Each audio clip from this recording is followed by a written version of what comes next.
Hello, tile friends. Welcome back to another episode of Tile Money, the podcast where we discuss the business of being a tile contractor. My name is Luke Miller. I'm a tile contractor myself. Tile Money is sponsored by LATICRETE International, and this podcast is brought to you by the National Tile Contractors Association. Today, I have a great guest, Shawn Van Dyke. He's an author. He wrote Profit First for Contractors. Shawn, how are you today? Hey, I'm doing great, Luke. Thanks so much for having me on the program. You're welcome. It's my pleasure. I'm really excited to have you here. I really enjoy your work on Instagram, and I've listened to your book on Audible, and it's very helpful. So I know my audience is going to benefit from what you have to say today. Oh, thank you. I appreciate it. And it's great to talk to another guy that I'm sure that gets comments about his, hair follicles. Like people are commenting on my hair all the time, and I'm sure you get the same thing about that glorious mustache of yours. So it's good to be in like company. That's right. Thank you. Yeah, it's good stuff. It's good to have a signature style. That's right. That's right. When I lost all my hair on top, I figured I'd add something.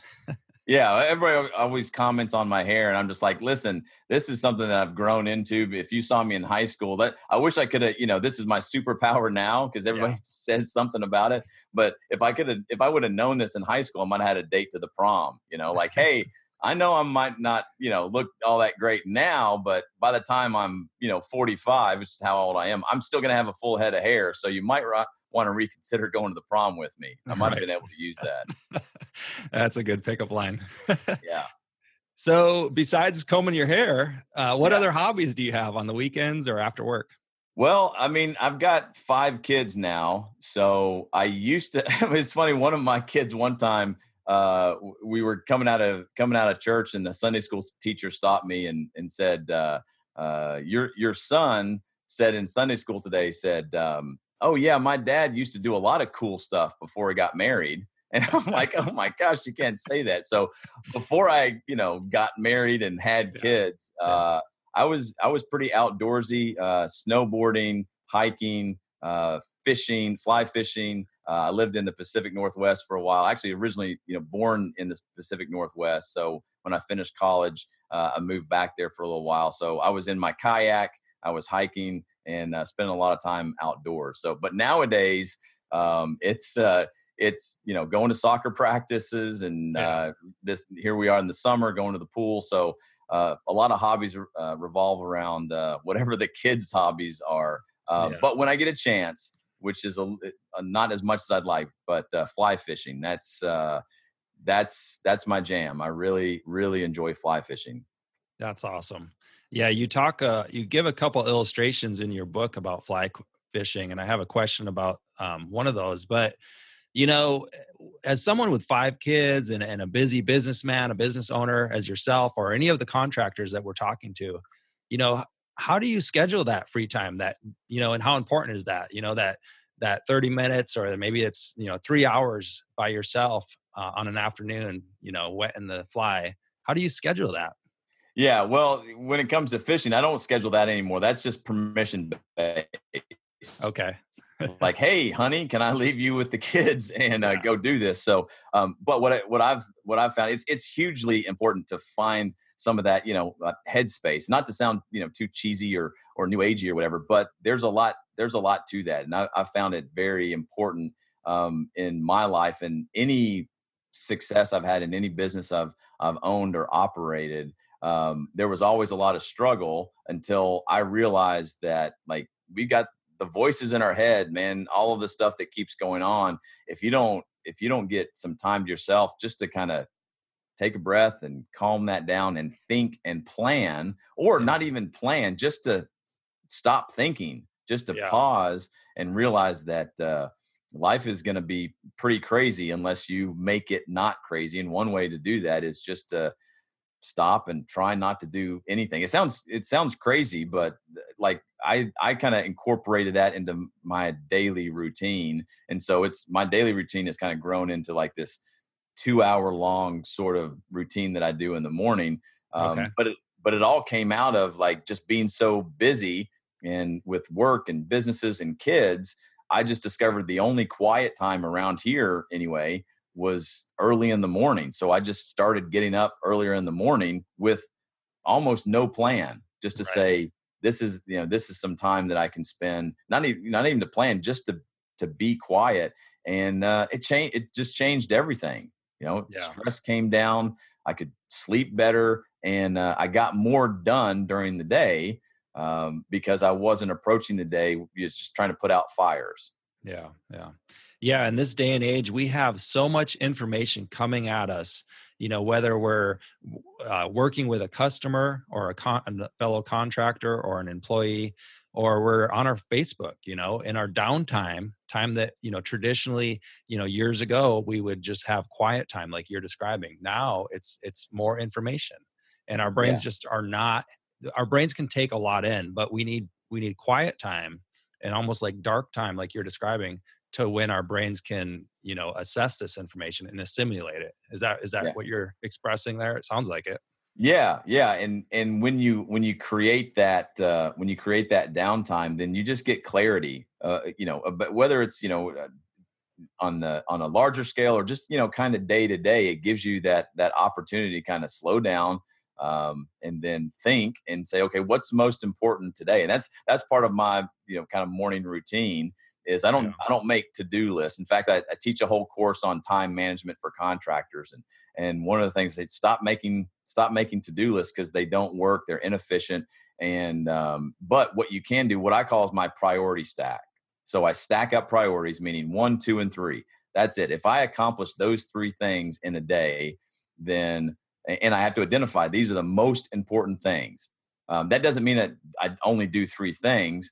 But like today, for example, I had to send out an email for a speaking gig that I have coming up. That was the most important thing because that's income for my business and so if I don't get that email out, then I don't get the speaking gig, and then we're out on the street, right? Yeah. So that was it. Then I coached some clients today, and then I had this podcast. So 1, 2, 3. Now I've been doing other things in between there, but like here we are at the end of the day for me. We got 3 hours difference, but like this is the last thing on my list on that priority stack, and it's the most important thing. It's the third of the 3 most important things. So the problem with to-do lists is there's no priority there. It's just they're always just urgent. And there's actually been some studies that have shown, and I've done this too. Maybe you have, and I'm sure that some of your listeners have too. One of the problems with to-do lists is we have a tendency, because we want that dopamine hit.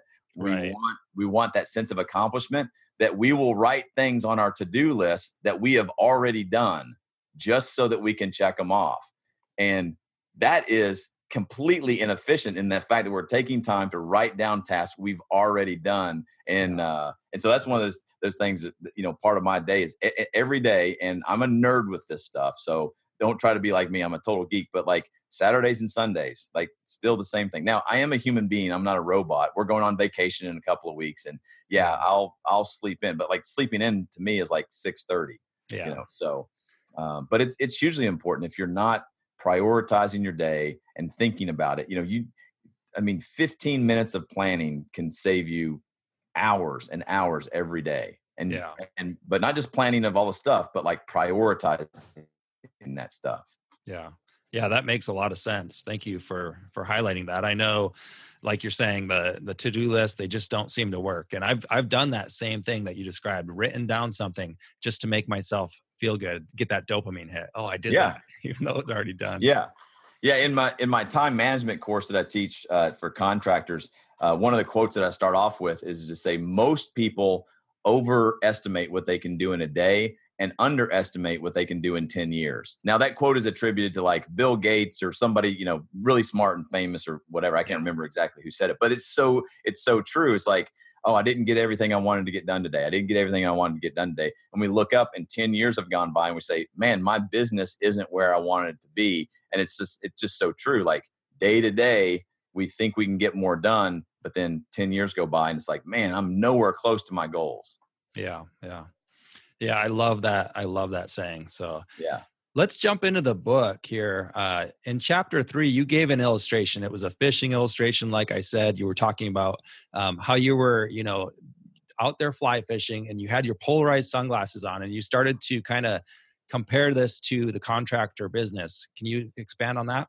Yeah. So one reason that that book specifically is in the story is we were traveling with our family. We're out in Wyoming on this 32-day road trip. So I was by myself, and just earlier that evening, as I say in the book, I completed my dad duties. I got the kids down to bed. We were staying in a hotel, and I had just finished Profit First by Mike Michalowicz. Mm-hmm. And I just kind of said, this is exactly what I teach my clients, my coaching clients, my contracting clients. But it's presented in a very concise and simple way. And so, again, in that quiet space on the river, you get a lot of opportunity to think. First of all, you're thinking like, what is this fish thinking, and how can I get, because fish are pretty dumb. And they only know one thing is like, hey, if that looks like a bug, I want to eat it. So I got to make this thing look like a bug. So anyway, I was just in a beautiful, beautiful surrounding, sun going down, and I'm standing out there doing the thing that I love, fly fishing, and this headspace clears up. And I couldn't help but to think about this book that I just read. Yeah. And if anybody, has done any fishing, then they know the power of being able to fish with, polarized sunglasses. And I was realizing, as I was thinking about Profit First and how it works, I was like, man, it's just like what I'm doing now. I'm trying to figure out this complicated thing that's just under the surface of the water.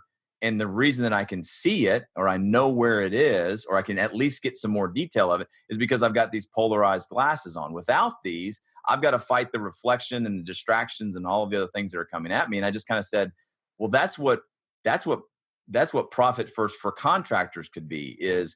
And so I make that comparison, is like, sure, can you fish without polarized sunglasses? Yeah, but you're kind of guessing at it. But if there's this tool, this polarized glasses, to see below the surface of the water, then you have much more opportunity to catch a fish. Or if you can get below the confusing stuff in your, the financial stuff in your business, to see where these chunks of profit may be, then you just need a filter, right? You just need to look at your business in a certain way. And I couldn't get that idea, out of my head. And I figured if I write a book about how to do Profit First for contractors, and I include fly fishing in it, then I might be able to write fly fishing off as a business expense from here on out. Right. Right. Hey, now I'm just doing research on my next book. Yeah. There you go. Right there. Yeah. Fly fishing illustration number 2 coming up in book 2. Yeah, that's right. That's right. I love that. I gotta think like along those lines. Yeah. So you also went in to talk about the typical craftsmanship cycle that you see time and time again with your coaching customers and clients. And can you explain this? Yeah. So the Craftsman cycle was something that I came up with in writing the book. And when I was writing the book, I wanted to make it effective, and I want to connect with the reader. And so for those people that don't know me, I used to have a construction business, own a small remodeling business. Before that, I had my own real estate development company, and I've worked as a COO for a large trim and millwork company here in Knoxville, Tennessee. Mm-hmm. But the Craftsman cycle that's just the name that I put to my own experience. And so I said, here's what I suffered through for years and years until I, kind of figured it out. And I'm saying, like, there's this vicious cycle that happens for most construction business owners, especially when you come up with the tools on and you turn around 5 or 6 years later and you realize, oh my gosh, I've got like this business and I'm covered up with work, but I don't have any money. I wonder why. And so I kind of just thought back about my history, and it was more therapy for myself. That once I got it down on paper, I said, no, this is what it is for most contractors. And so what I describe in the book is, here's the, kind of the overview of what the Craftsman cycle is. And so, at some point in time, you realize that you might want to go out on your own, right? And you're working for somebody, and you think, well, I'm getting paid whatever I'm getting paid, $25, $30 an hour or something like that.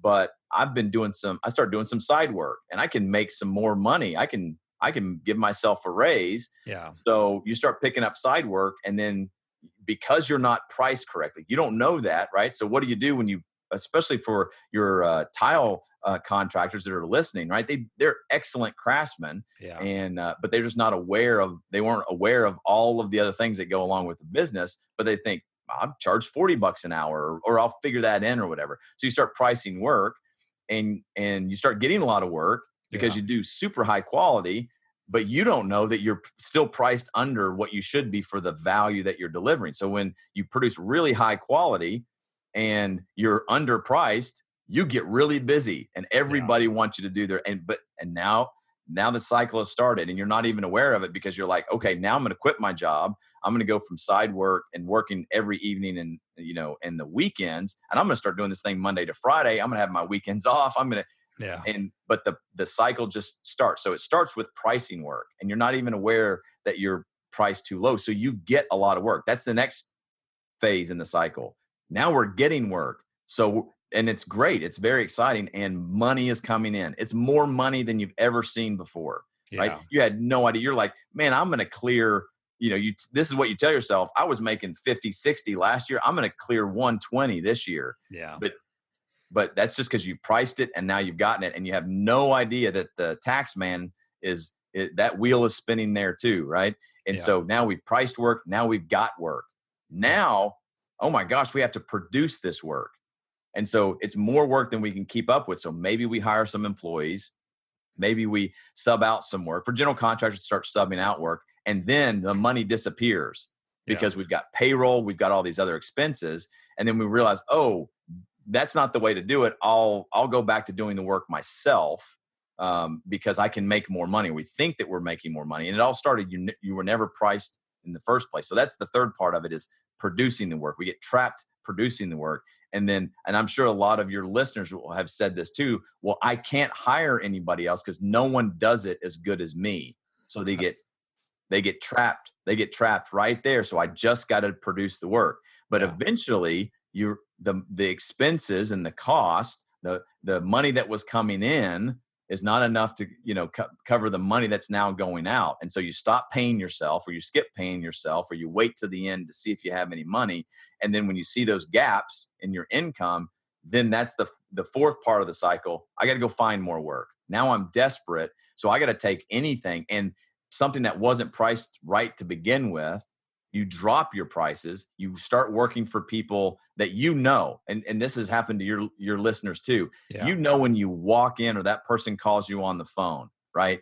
You're like, oh, this is going to be bad, but I got to have work. I don't have any money. Next week, I've got to pay my tile supplier. I've got credit card bill and, I got a mortgage payment too. So you take every work and then the last part is you find work wherever it is. Yeah. And then it repeats. When you find work, then you got to price it and you price it wrong. You try to raise your prices and then people say no. And so you say, oh, that's not the solution. And everybody in the industry and everybody says tile contractors can't charge that.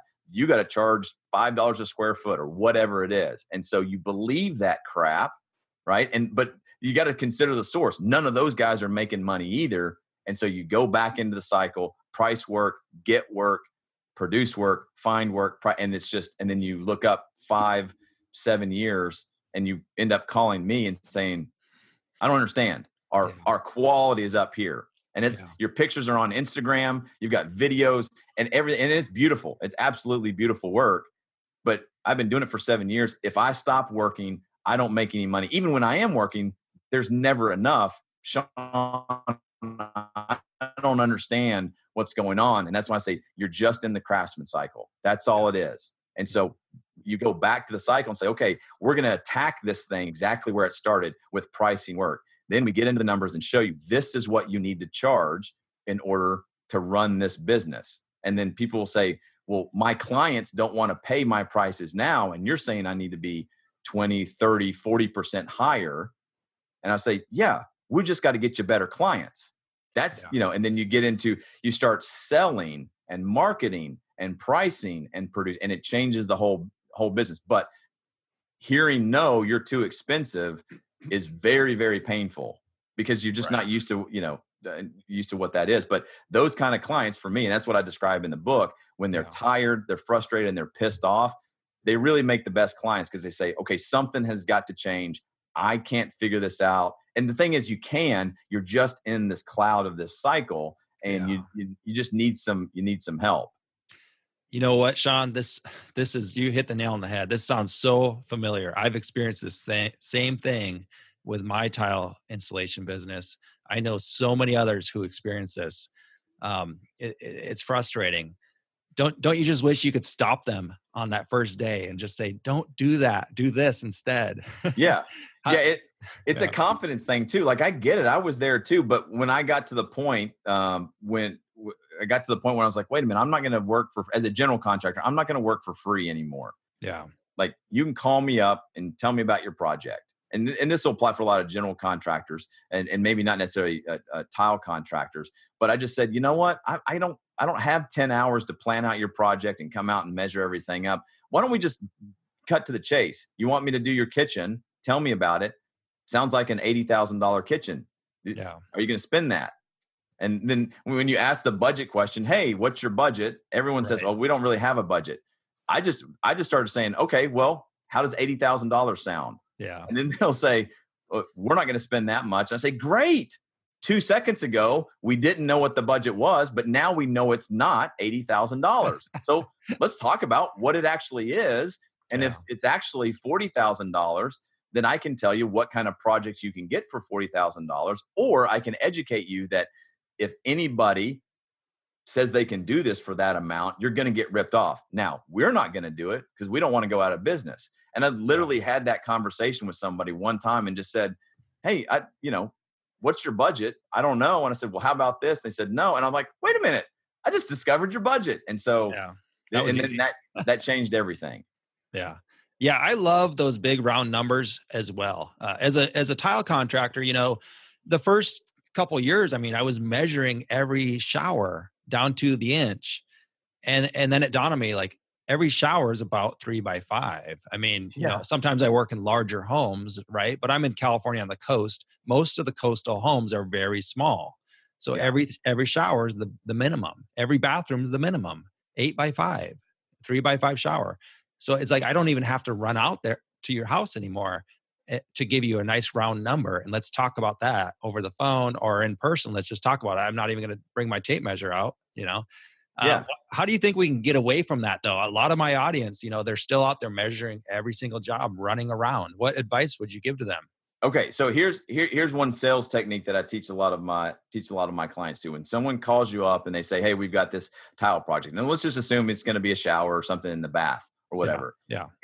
And they're going to say, "Well, we'd like to be." They're going to start talking square footages and all this stuff. And you're like, "Man, square footage, that doesn't matter. The details matter. The tile matter. All this kind of stuff matters." So the first thing you do is just thank them for calling you. Find out, hey, how did you hear about us? Because that's going to tell us, hey, this is either maybe a good client. I want it. That gets back into the marketing thing, how we find work. Yeah. And so if this ends up being a good client, whatever that resource was, I'm going to call them up. I'm going to take them out to lunch. I'm going to buy them a Starbucks gift card or something like that. Like, that's some cheap marketing right there. Yeah. But the second question is, hey, tell me about your project.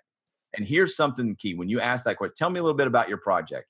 When you've got that homeowner that calls you up and just says, hey, we've got a shower that we want to redo. Okay, tell me a little bit about it. We want to pull out the tub and we want to stand up, walk-in shower with a bench and a niche and a frameless glass, door. The standard stuff, right? They think it's an original thought to them, right?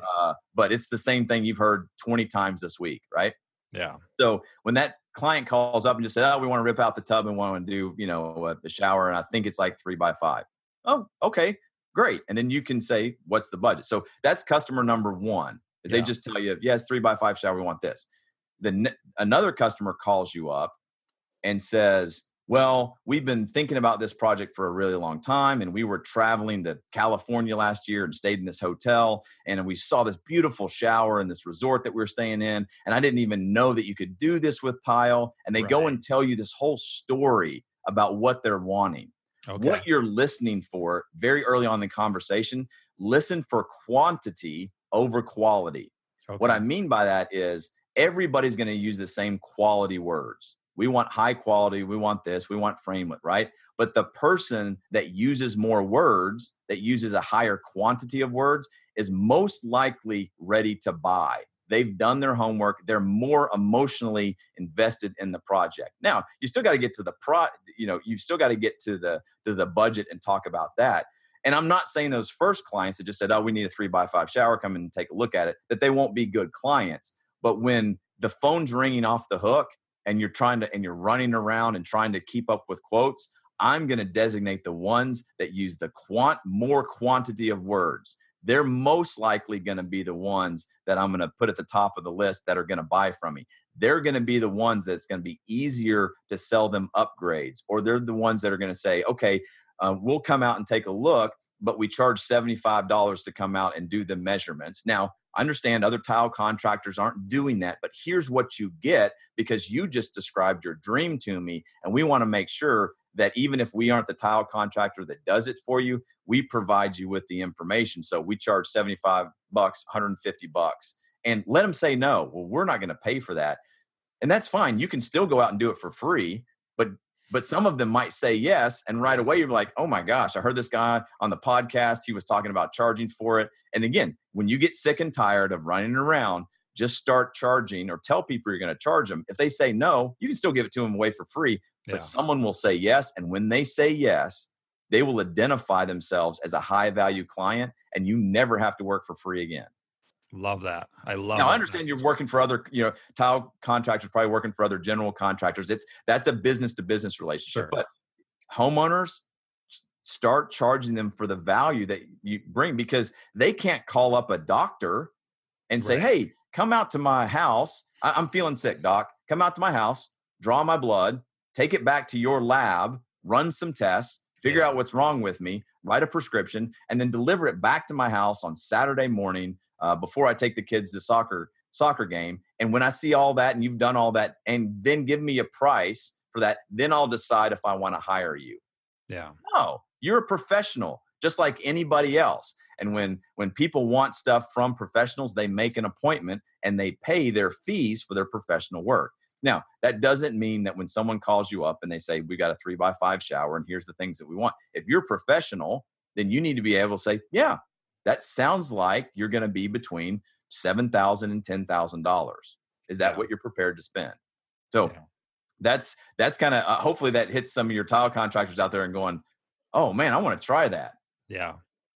I guarantee you there's going to be some people trying that. And I really appreciate that advice. It is hard to ask for that fee up front, but what it does is it engages that customer. And like Shawn says, if they're going to give you that 75, I mean, there's a much higher probability that they're going to give you 7,500 or 8,500 or whatever the case might be, because they're already your customer.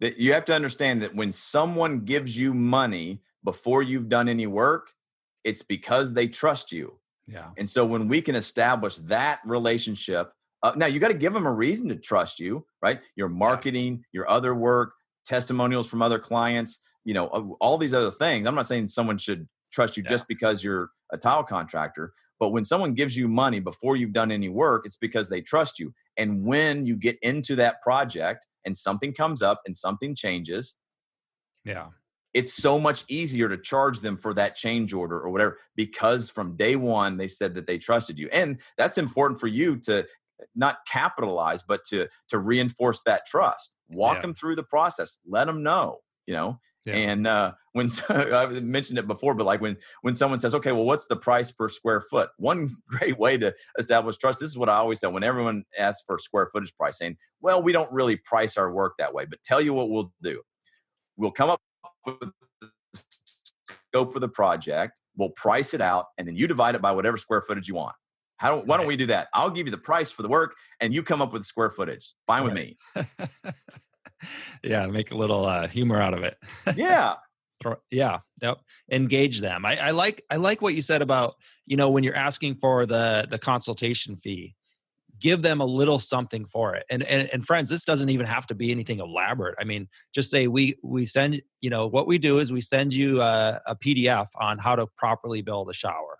That way, they're buying something. They're getting, they know what they're getting in return. Is that what you were going for? Yeah, you might deliver a sketch to them and, a material list and, some other things. And people say, well, Shawn, that's what you're, that's, like proprietary information. They're just going to take that information and get the next price. Yeah, but you just got paid for that information, right? If they pay you for that, your time or the value of that time, most likely they're not going to, right? But you're in control of the information that you give them. So Yeah. you can write that proposal so it's very specific to your company. Yeah. So even though I'm going to turn this document over to you, some other tile contractor is going to look at it and be like, okay, well, I see the dimensions and I see all this, all this kind of stuff. You just got to understand, anybody can just be cheaper than you. Yeah. Someone can always, and those guys that just are willing to be cheaper than you are going to eventually be out of business. Oh, for sure. For Yeah. sure. Now you just gave us a ton of value on sales, And friends, I would encourage you all to go back, rewind, and listen to that again, because there's a ton of value in there. I know I'm going to be looking forward to listening to that again. Now, before we get, the value, the sales, that's all important. But like you said, to put an end to that craftsmanship cycle, we need to know our pricing. So is there a pricing formula that works for contractors that you use, you encourage others to use? How do I come up with my prices? Okay, so here's the most important equation that anybody that owns anything in the construction industry needs to know. And it's very simple, but it's a very deep equation, all right? And the equation is price equals cost times markup, or markup factor, however you want to say that.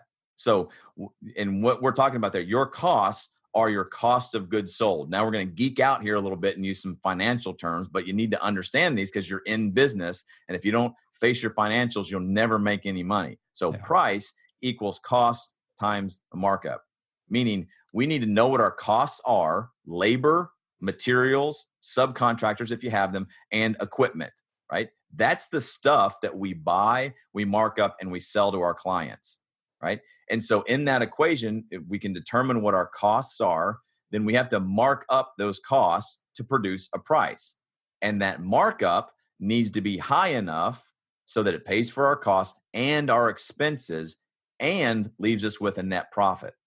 So that's all wrapped up into that equation. And most construction business owners, including trade contractors as well, they're guessing at their costs and they're guessing at their markup. So that's why they're not making any money. And so, and they believe people when they say, general contractors anyway, general contractor, you're not supposed to mark up anything, but industry standard is 20%. Yeah. I'm like, but what if I'm running a better company? What if I'm more efficient than somebody else? Or what if I just do better work and we're more valued? Yeah. Then I need to mark up my cost by whatever I need to mark it up so that I cover my own expenses and I make the profit that I want to make. I'm in charge of that. So, and I find this all the time is contractors will call me up and they'll say, well, I'm making a good profit. And I'll say, how do you know? If you're guessing at all of these things. And then we get down to the markup. I'm like, well, what's your markup? Oh, we're, 20%. I'm like, okay, that's not enough to stay in business, but where'd you get the 20%? Oh, somebody told me that's what we're supposed to charge. I'm like, all right, I'm telling you it needs to be 50%. They're like, oh, you're crazy. I'm like, did you tell the guy that gave you the 20% number he was crazy? Right. And walking through the math. But that's the formula. There's no shortcut around that formula. If you want to have accurate pricing, you have to know your costs and you have to mark up those costs by enough to cover your expenses and to have a net profit. So that means you got to know what your expenses are and you got to determine what it is, what kind of profit that you want to make. Yeah. I love it. It is simple, but it like you said, it requires time, dedication, study, but that's our job as the business owner. That's our job, and if we can't do it, we've got to get some help in there. Somebody to say, okay, I'm going to walk you through these steps. I'm going to help you look at these numbers. What is this really costing you? Yeah. Yeah. We avoid the math sometimes because it is simple, but it's not easy. It means we need to track some costs. Hey, we're making some guesses now. And there's some guys out there going, yeah, I am kind of guessing at this stuff. So I need some more time to really figure out what my exact costs are. So it's going to take some time, and that's the hardest thing, to get back. It is simple, but it's not easy. But if you do the hard work, then you can figure out the math part. And here's the great thing that I say about math. Math never changes. Right. All you got to do is keep applying it. So once you figure out how you want to develop what your costs are and you develop what that markup needs to be, that's it. Now there's a lot of work that goes into figuring that out. We do guess along the way, but that's why it's important to have time to track some of these things. Hey, we're going to make some guesses. We're going to make some assumptions, but when we make those assumptions and we know where and how we made them, and we track that information, we can go back and change our assumptions and recalculate it, because the math is math. It's going to stay the same. We just got to keep applying it. Yeah. I love it. Beautiful. Now we talking about markup and, markup, you mark up something. What is the difference between markup and margin? This is something that's, kind of eluded a lot of us and been frustrating.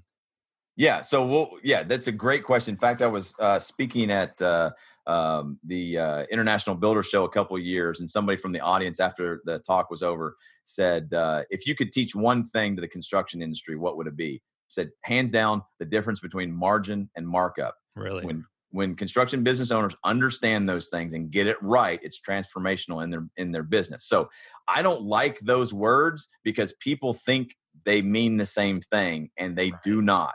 They even sound similar. They have the same three letters. And so that's why it's very confusing. Yeah. So here, I'll define it for what it is. So your markup is the amount of money that you add to your costs to get to your price. So back to that equation, price equals cost times our markup. Okay. So now we have our cost. We know what we bought stuff for, and now we know what we sold it for. So in between those two numbers, our costs and our price, that space that's created is our margin. Now you'll see that on your financial statements as like when it's in dollar figure, it's called gross profit. And this is why it's confusing, because there's all these terms. Some terms are interchangeable. Other terms, margin and markup, are not interchangeable. So just to think about that, the markup is what you add to your cost to get your price. Mm-hmm. Once we have our price, then we determine how much space we created between our cost and our price. And when we're talking about margin, we're usually talking in percentages.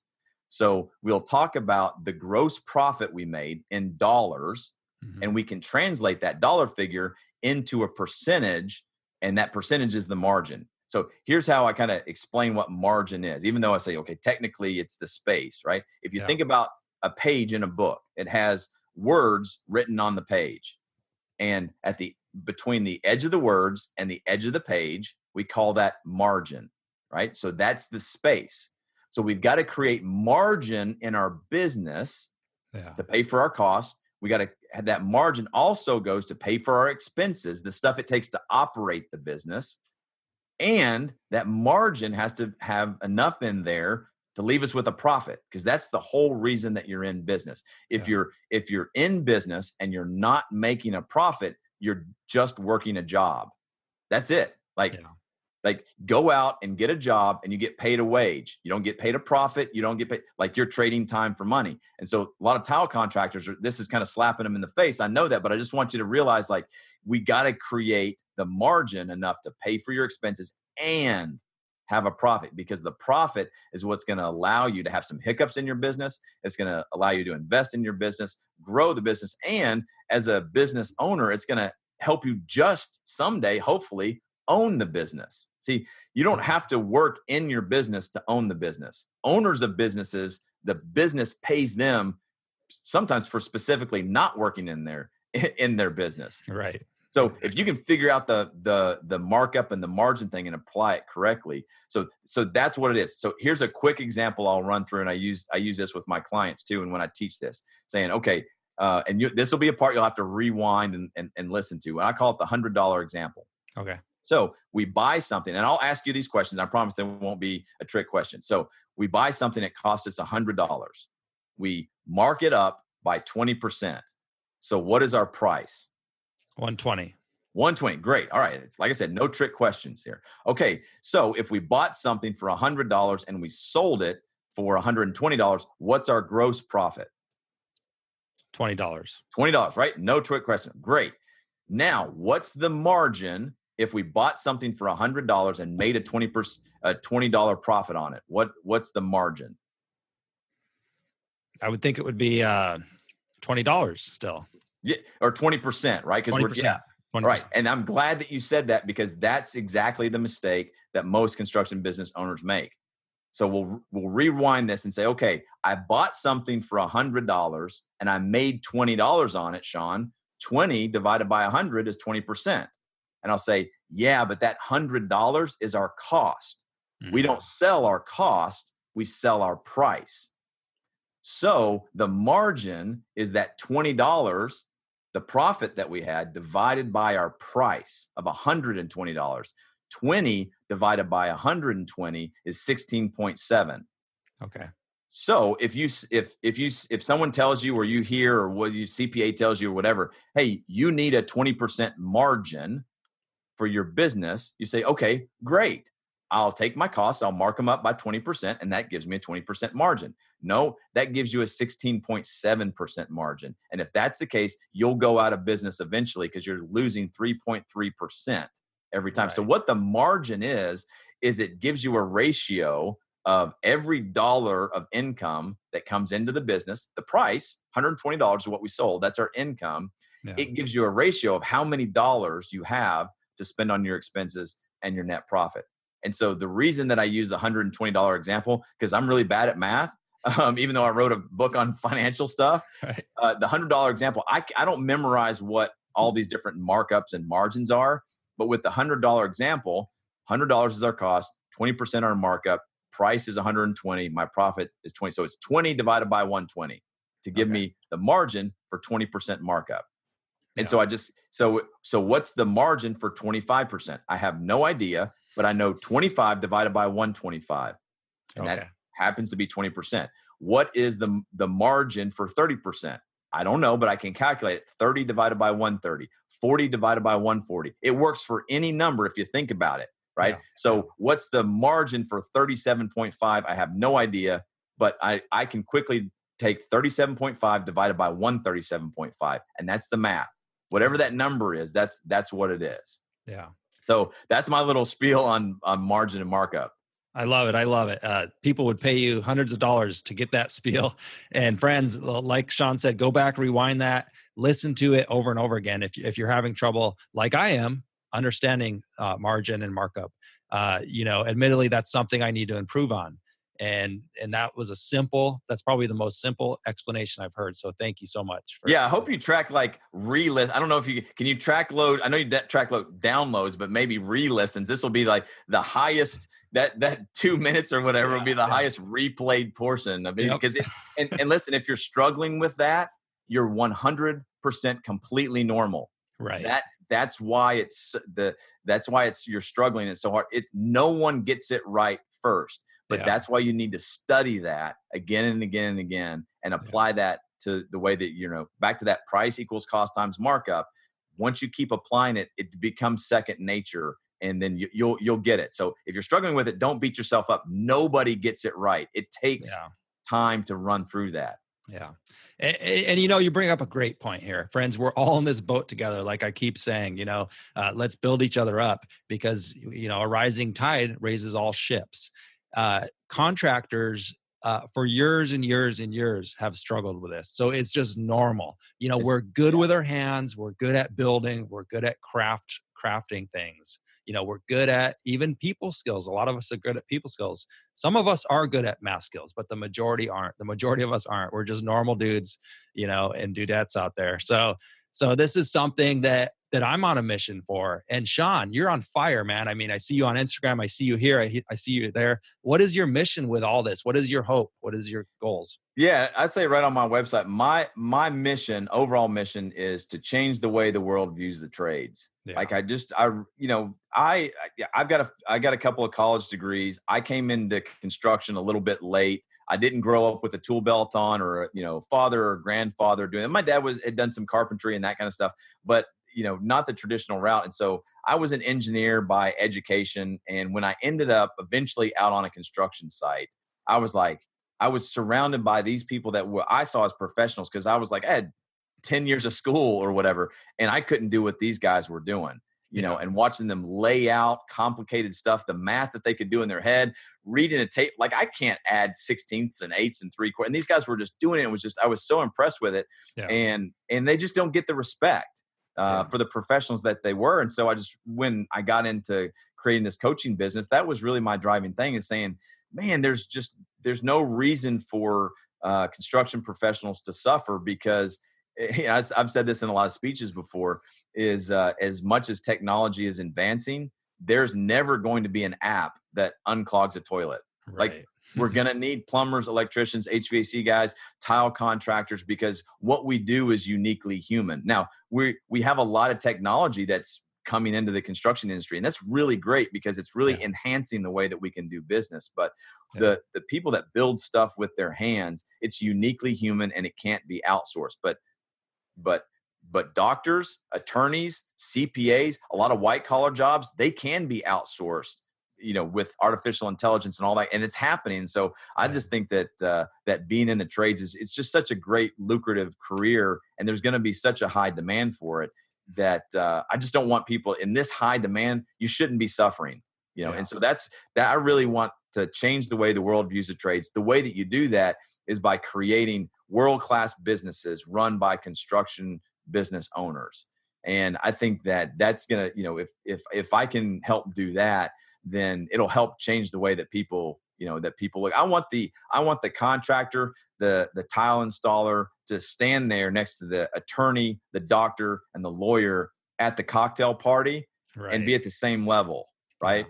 Because it takes just as much time and almost as much money. Now, I'm not saying that going to medical school or whatever, but like you all that are listening have lost enough money to have paid for the same college education that those people have. So that's my mission, is just to change the way the world views the trades. And I want to do that by making construction business owners a whole bunch of money. That's awesome.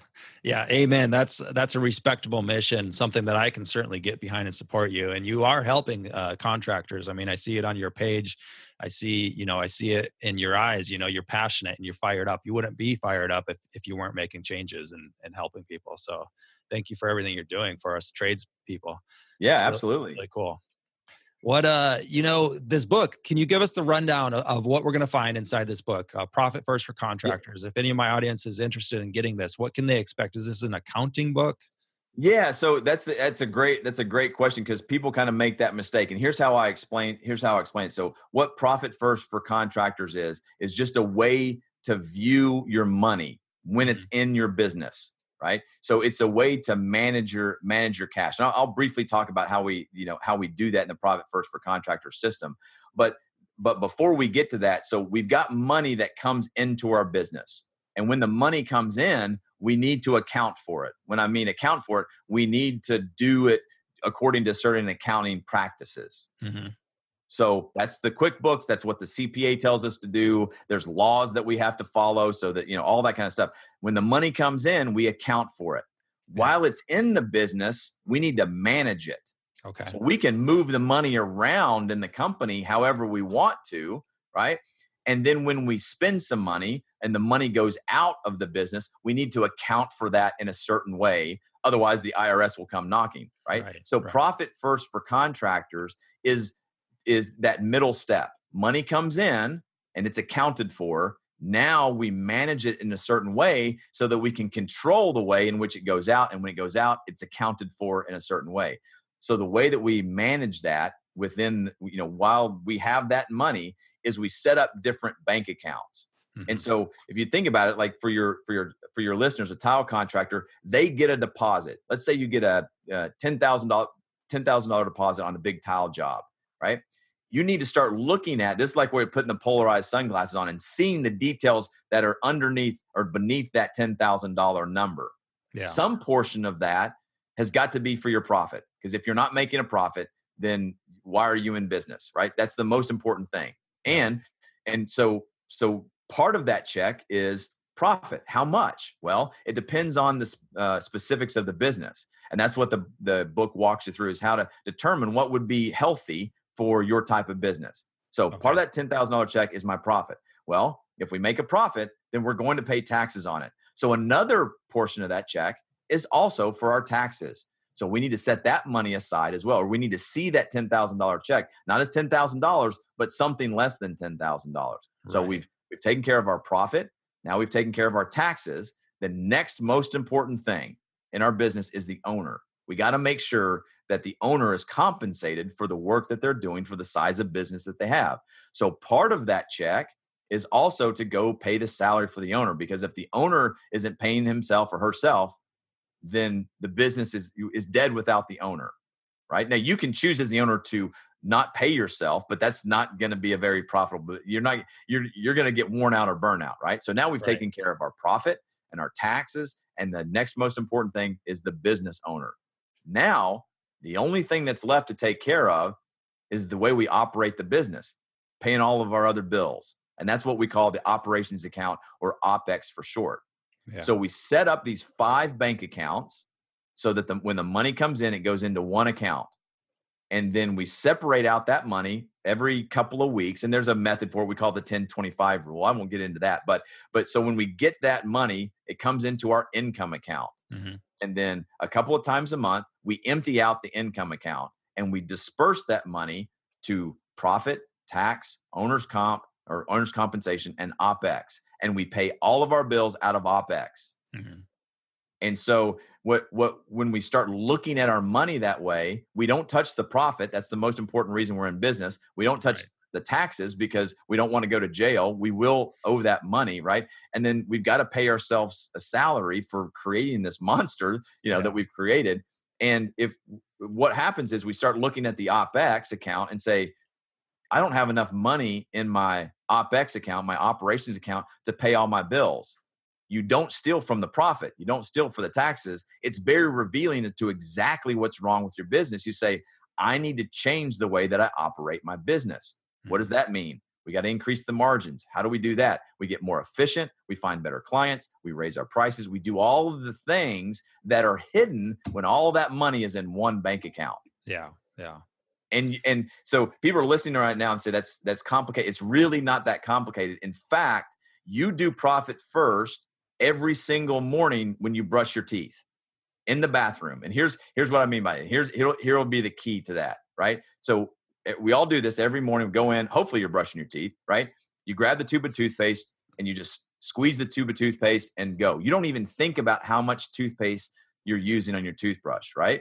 Right. And then one day it happens. You grab the tube of toothpaste and you think it's empty. What do?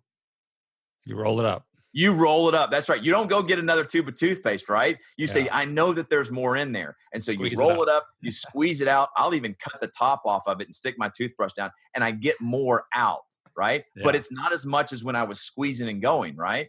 So what's happening there is called Parkinson's law. It's the law of induced demand, which means that the demand for something grows to meet the supply. So when we have a full tube of toothpaste, we just squeeze and go and brush our teeth. We don't even consider how much toothpaste we're using. Then when we run out of toothpaste, we get by on much less and we come up with very innovative ways to get a little bit more. Mm-hmm. So back to the bank accounts, by separating out these bank accounts instead of having one bank account. See, we look at our bank account and your listeners are doing this because I've presented this all over the country and the hands always go up. How many times have you checked your bank account today, right? Everybody, they're like, oh, and we say, I got money in there. I can spend it. I can make payroll. I can buy materials or whatever. And then that's a full tube of toothpaste. And then some days we check the bank account and we look at it and we go, I don't have any money.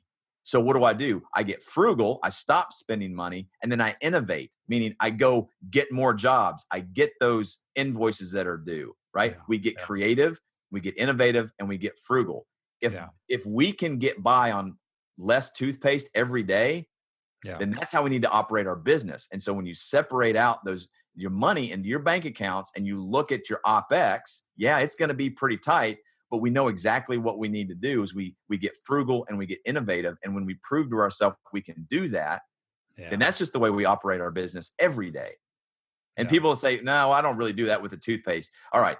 First of all, you're lying. But if you don't do it with the toothpaste, then you definitely do it with the shampoo bottle, right? Now, you may not because you don't require as much shampoo anymore, right? Well, but the wax, the mustache wax. The wax, right? We get a little bit more wax, mustache wax or whatever. But we all do the same thing, right? We can get a little bit more out. Yeah. And it's enough. And so that's how we need to operate our business. That's what Profit First for Contractors shows you. It breaks all the math down, walks you through that specifically, and how to start it slowly. That's the other thing, is starting it slowly. Because making a big transformation like this and running your business, it doesn't happen overnight. The book gives you what I call a rollout plan. And so everybody's rollout plan is different, and you just make these small incremental changes. But like what we said at the beginning of the podcast was like, the next year is going to fly by. You Yeah. can become permanently profitable when you start with like 1% in profit. Stick it Yeah. into a bank account. Don't look at it and don't touch it. It will be there at the end of the year. And for some people, some of your listeners, if they were to take 1% of their bank account right now and put it to the side, first of all, they're not going to miss it. And then they just don't touch it. At Right. the end of the year, it's still going to be there. That'll be the first time ever they've been profitable. Right. Yeah. That's golden. That's Yeah. awesome right there. Yeah. That sounds so familiar, spending all we have and then scrounging at the end of the month or the end of the year to pay all the tax man, or, getting innovative, squeezing out that last profit. How much more comfortable would it be, friends, if we just lived on a daily budget, or, had these allocations, had this management of our money and knew how much we had to spend? I mean, that sounds awesome to me. So that sounds like a really good method. Sounds like a really good management of the method. It reminds me of that illustration about the craftsmanship cycle. How you initially go out and you underprice this work and you spend all your money and you think you're living large because it's the most money you've ever made, but 10 years down the road you realize I'm not making any money, and things are getting worse. Um, Things are cost more and I'm still charging the same as I was. Yeah. But how much better would it be? So if you're struggling with money, if you're struggling with money management, I highly recommend this book. I've listened to it. I'm ordering the physical book because it has some things in it, like some worksheets, correct? Yeah. So Yeah. so if you go, it's got some tables and some figures in it and that kind of stuff. But Yeah. you can also go to the website for the book, profitfirstcontractor.com, Yeah. and you can print off right there on the page there. You can download all the tables and all the figures, and then also in the middle of the page there, I've got some additional what I call the PFC, Profit First for Contractors bonus toolbox. You can sign up, give me your email address. You're going to get a video training series. So I'm going to send you 4 or 5 videos that you can watch. It just kind of takes a deep dive into the core principles around it.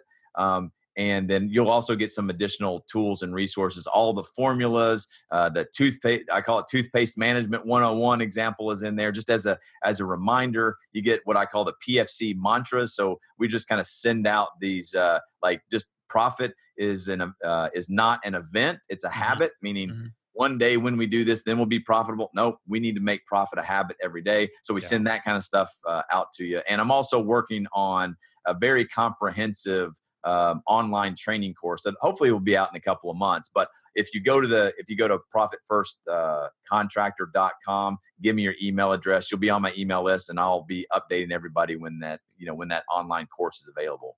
Sounds good. All right, Shawn. Well, thank you so much for your time today. You've delivered a lot of value for my audience and for myself personally. Where can people follow you? I know you're on Instagram. What is that handle? Yeah, so my overall business page is on Instagram is just Shawn Van Dyke, at Shawn Van Dyke on Instagram. That's ShawnVandyke. I've got an Instagram account for Profit First for Contractors, but it's Profit First Contractor. So you can follow me on either of those places. Again, the website is profitfirstcontractor.com. And my main website where my blog posts are. If you got questions about margin and markup, I've got several blog posts written about that. There's video trainings on there. There's what I call a blogcast where on SoundCloud I read my blog posts and people can listen to it while they're driving around from job to job. And that's just ShawnVanDyke.com is my main website. And again, there I've got another free resource for you. You can download for free my other book. It's called The Paperwork Punch List. And it's 28 days to streamline your construction business. It talks about the $100 example. It talks about sales. It talks about how to determine your pricing. And it's about 70 or 80 pages. And I kind of wrote it so it's a 4-week sort of 28 days, walk you through this process. And people are like, what are you doing giving all this stuff away for free? I'm living out my mission, man. I want construction business owners to make a bunch of money. So I just keep pouring all of these resources out there. And if anybody's got any questions, my email, heck, my phone number is right there on my website. So, wow. Or if you can't remember any of that, just Google Shawn Van Dyke. And I've been working the SEO game, so I should pop up there. Now there's another actor. I think his name is Shawn Van Dyke. I'm not that good looking blonde haired guy. Look for the salt and pepper guy. That's me. Look for the salt and pepper hair. Right on. Yeah. Right on. Well, thank you so much, Shawn. It really means a lot to me that you took some time, and it means a lot to me that you're devoting your life and your mission to contractors. So keep up the good fight. Oh, Luke, thank you so much, man. I appreciate what you're doing. Like we were talking about before we started recording here, man. Like I'm just 100% around behind what you do, and anything that your audience or you need from me, then just let me know. And I'd love to come back on the show anytime you need me. Will do. Will do, Shawn. Thank you so much. Have a good night. Thanks, Luke. All right, tile friends. I hope you enjoyed that episode with Shawn. I really enjoyed getting to know him, and he delivered so much more value than I was expecting. I knew we were going to get into Profit First, the book, and the money management system that it is, but I would recommend listening to this one more than once. If you're looking for something in specific, look at the description of this episode and wherever you're listening or watching to this, because I put minute markers on specific points that you might be looking for. All right, friends, we've got some manufacturer news now, and this is sponsored by LATICRETE. And LATICRETE would like to welcome Jack Mullins to their LATICRETE sales team. Jack is going to be in the Gulf Coast region, and he's joining them there as a technical sales rep for territory number 186. So if you're in the state of Alabama, welcome your new rep, Jack Mullins. Get to know him. Jack has spent the last 15 years as a distributor representative in Alabama and East Tennessee. Prior to that, he was a tile contractor. He installed tile and stone. So Jack's knowledge of tile installation and tile sales as well is going to be a great addition to the LATICRETE team. In his free time, Jack enjoys riding motorcycles, golfing, and working on old cars. Please join me, friends, in welcoming Jack to LATICRETE International. All right, Jack. Friends, listen, get to know your reps out there. Some of you have been letting me know that what a powerful thing this can be for your business. Reps can help you on job sites that they're happy to come out to your job, write you up descriptions for materials and write you up specs for a certain job, as well as sometimes send you leads. So right now we have another Tile Money tip, and this is, of course, Ron Nash and I, and the Tile Money tips are sponsored by LATICRETE as well. And we're going to be talking about learning to flinch and how this can diffuse tension. And friends, I know you've been asking me for more Tile Money tips or a way to listen to them easier. So I'm going to be giving that to you real soon. I'll be grouping these together and letting you listen to the whole conversation with minute markers as well. So that's something I'm working on. And when I release that real soon, I'll let you know. You can nibble on these reverse auctions as well. And we talked about the nibble in another thing, but so here's the deal. I've already got a bid at this price. Can you beat it? I can say, okay, it's the whole suit thing. Oh, okay, I'll do that. But which tie are you giving me? I'm going to buy that suit. Oh, that obviously comes with a tie, right? Okay, well, you could do the same thing when someone reverse auctions you. You could go in and say, oh, well, then I obviously get the rest of the subdivision's work, right? Mm-hmm. And shut your mouth. Okay. Or, and be careful of this. People do an invisible nibble. I don't know that I talked about this before. So, like, they just start paying your invoices late. Right. Right? Or they take discounts off your invoice that they didn't earn. Demanding specification changes that they didn't earn, so understand that, when a reverse auction is put out, that you are susceptible to nibbling and reverse nibbling. Make sure that the payment terms are the same. Okay, look, I'll meet that price. That's great. But am I going to get paid on the 30th?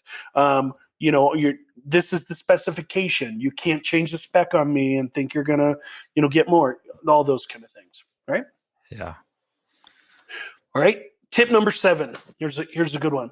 Learn to flinch. Now, I've already talked about this in depth, but I just, as to talk deeply about the subject. Flinching is extremely powerful because people don't like to make people uncomfortable. Okay, they don't like it, even though they sound like they do, and some people that do, and not everything's perfect. I mean, some people actually do, but you can diffuse tension with a flinch. All right. And when someone flinches you, it's a great opportunity for you to pull out straw issues, the bogey. You can crunch them back. You can even flinch them back. Yeah. You know? Yeah. And like, I love that the example of using straw issues and straw tactics at Starbucks. I have a friend, and I am not joking. This guy makes a lot of money. Okay, there's no need to do what he does, but he just loves doing this. He will go up, he will order from Starbucks, he will order everything that it takes to make a cafe macchiato in components after he's paid. Okay, so check this out. He'll go, give me just a base grande latte, you know. Okay, great. They ring him up. It's like $4, $3. And then as it's being made, he'll reach over the counter. He's a real tall guy. He'll reach over, hey, could you throw a little caramel in that? Yeah. Could you throw a little steamed milk in that? Could you throw that? And the lady behind that's making it, she literally doesn't know. She or he they don't know what to do. So they just go, okay, fine, caramel, you know, okay. And then by the end of it, he's got himself a cafe or a cafe macchiato for the price of a steamed latte. Yeah. Now, I think it's hilarious. It's certainly inappropriate and it's certainly rude. Okay, but understand that people do that. And so in this particular case, that's an example of using a straw issue. He doesn't, you know, it's not part of the deal, but he just keeps layering on and keeps adding on and adding on and adding on. Okay. So learn to flinch back. Straw issues are powerful. Those are good. Yeah. All right. All right. So I talked about this a little earlier. Understanding your client, the power of information is really important. Understanding that every project has a difference between needs and wants. And everyone who understands what the customer wants and doesn't offer them what they want is making a financial mistake in their business.